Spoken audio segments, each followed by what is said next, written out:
एक बार की बात है। एक जंगल में एक चुलबुला और तेज खरगोश था जिसका नाम टिल्लू था। टिल्लू को गाजर खाने का बहुत शौक था।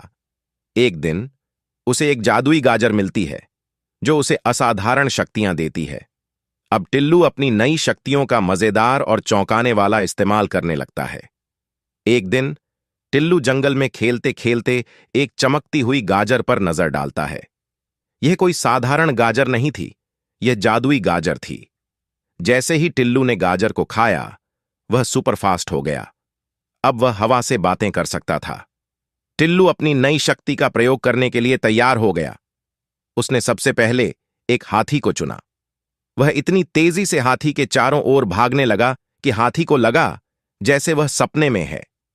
हाथी परेशान होकर इधर उधर देखने लगा, लेकिन टिल्लू को पकड़ नहीं पाया। टिल्लू को लगा कि केवल दौड़ना ही नहीं, अब वह ऊंची छलांगें भी लगा सकता है। वह पेड़ों के ऊपर से कूदने लगा जैसे वो उड़ ही रहा हो। जंगल के सभी जानवर उसकी इस करतूत को देखकर दंग रह गए।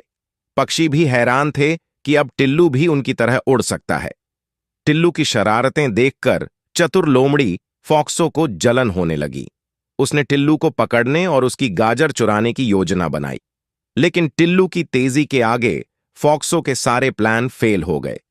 जब भी फॉक्सो टिल्लू के पास पहुंचने की कोशिश करती, टिल्लू हवा में गायब हो जाता। दिन बीतते गए और एक दिन टिल्लू को लगा कि अब उसे अपनी जादुई गाजर को वापस छोड़ देना चाहिए, क्योंकि बहुत अधिक शक्तियों के साथ उसकी जिंदगी में उलझने आ गई थीं। उसने गाजर को उसी जगह पर वापस रखा जहां से उसने इसे पाया था। अब टिल्लू फिर से एक साधारण खरगोश बन गया, लेकिन उसकी शरारतें और तेजी अब भी कायम थीं।